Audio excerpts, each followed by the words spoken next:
Hello दोस्तों, चलो कुछ नया सीखे इस यूट्यूब चैनल में आप सभी का स्वागत है। तो दोस्तों, आज हम बात करने वाले स्वाधार की।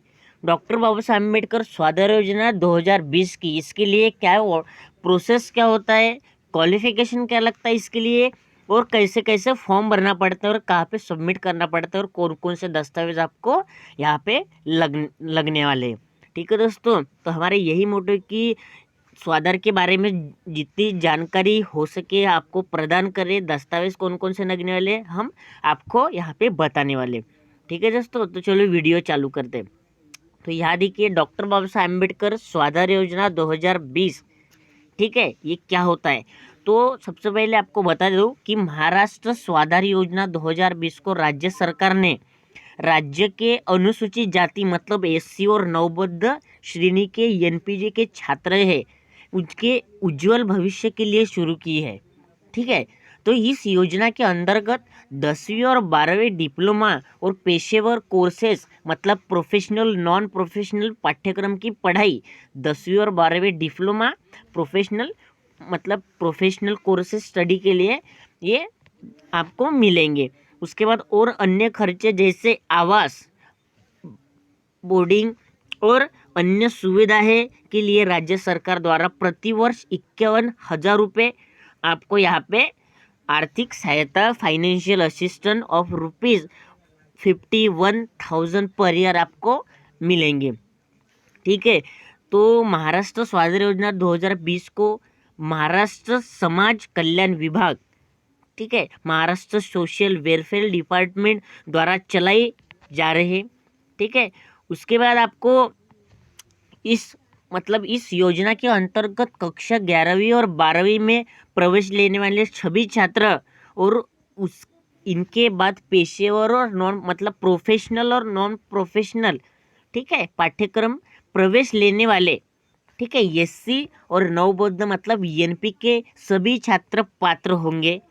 ठीक है, और यहाँ तक कि लाभार्थी जिन्हें पात्र होने के बावजूद, ठीक है, ये पॉइंट आपको ध्यान में रखना है। ठीक है, सरकारी छात्रावास सुविधा प्रवेश में नहीं मिला मतलब आपको गवर्नमेंट हॉस्टल ना मिला, ठीक है, वो भी इस योजना का लाभ उठा सकते हैं। ठीक है, यह सहायता उनकी आवास, बोर्डिंग और सुविधा अन्य खर्चों के लिए दी जाएगी। ठीक है, तो यहाँ पे ये, ठीक है, तो उसके बाद जैसे कि आप लोग जानते हैं कि आर्थिक रूप से छात्र गरीब होने के कारण कारण ये होता कि उच्च शिक्षा प्राप्त नहीं कर पाते। ठीक है, इस समस्या को देखते हुए राज्य सरकार ने महाराष्ट्र स्वाधार 2020 का शुभारंभ किया है। ठीक है, इस योजना के अंतर्गत गरीब अनुसूचित जाति और नवबौद्ध श्रेणी के छात्रों को सभी को 11वीं और 12वीं डिप्लोमा पेशेवर मतलब नॉन प्रोफेशनल पाठ्यक्रम के लिए सरकार द्वारा प्रतिवर्ष 51,000 पर ईयर मतलब 51,000 रुपये आपको यहाँ पे वित्तीय सहायता प्रदान करना होगा। ठीक है, इस स्वाधार योजना के जरिए छात्रों को वित्तीय सहायता प्रदान करके प्रोत्साहित करना और छात्र के भविष्य को उज्जवल बनाना है। ठीक है, तो इसके लिए मैं आपको बता दूं कि ये कुल मिलाकर टोटल फैसिलिटीज़ के लिए होता है, बोर्डिंग फाइनेंशियल फैसिलिटीज़ के होता है, लॉजिंग के लिए होता है, लॉजिंग के लिए होता है मतलब फैसिलिटी होता है, और विविध मतलब यहाँ पे होते हैं। मतलब एक बात बताओ कि मेडिकल इंजीनियरिंग पाठ्यक्रम के छात्रों को 5,000 रुपये यहाँ पे आपको अतिरिक्त मिलेंगे।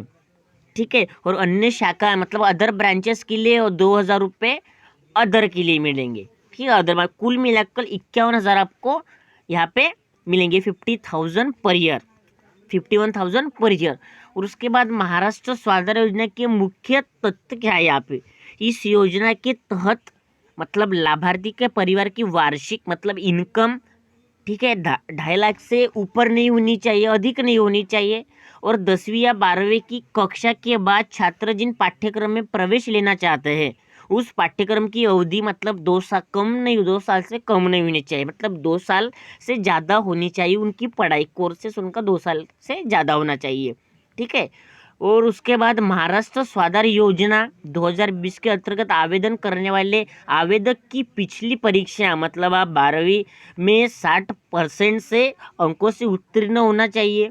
ठीक है, छात्र के पास अपना बैंक अकाउंट के साथ लिंक होना चाहिए आधार कार्ड।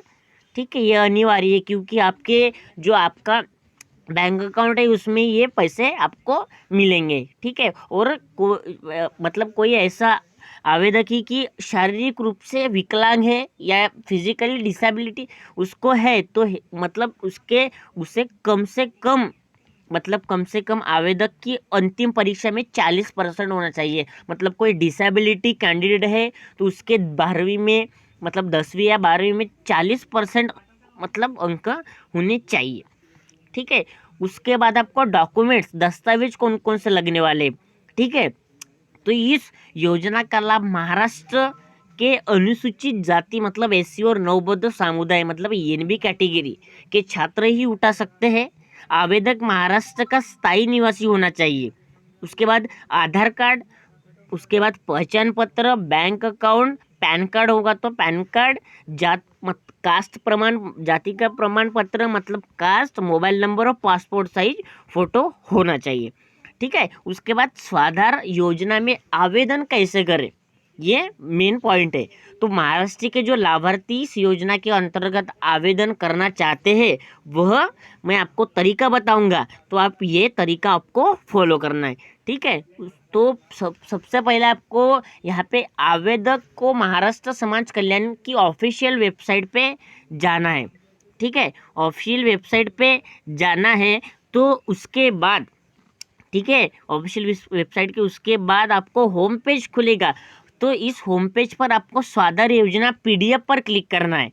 ठीक है, इसके बाद आपको वह से आवेदन फॉर्म डाउनलोड करना है। आवेदन फॉर्म डाउनलोड करने के बाद आपको फॉर्म में पूछी गई सभी जानकारी भरनी है। ठीक है, सभी जानकारी प्रॉपर अच्छी तरीके से भरनी है, और सभी जानकारी भरने के बाद आपको फॉर्म के साथ सभी दस्तावेज की फ़ोटो की कॉपी, मतलब जेरोक्स कॉपी अटैच करके, ठीक है, संबंधित समाज कल्याण कार्यालय में जाकर जमा करना है। तो इस तरह से महाराष्ट्र स्वाधार 2020 के तहत आपका आवेदन पूरा हो जाएगा। ठीक है दोस्तों, तो उम्मीद करता हूँ कि वीडियो आपको पसंद आएगा।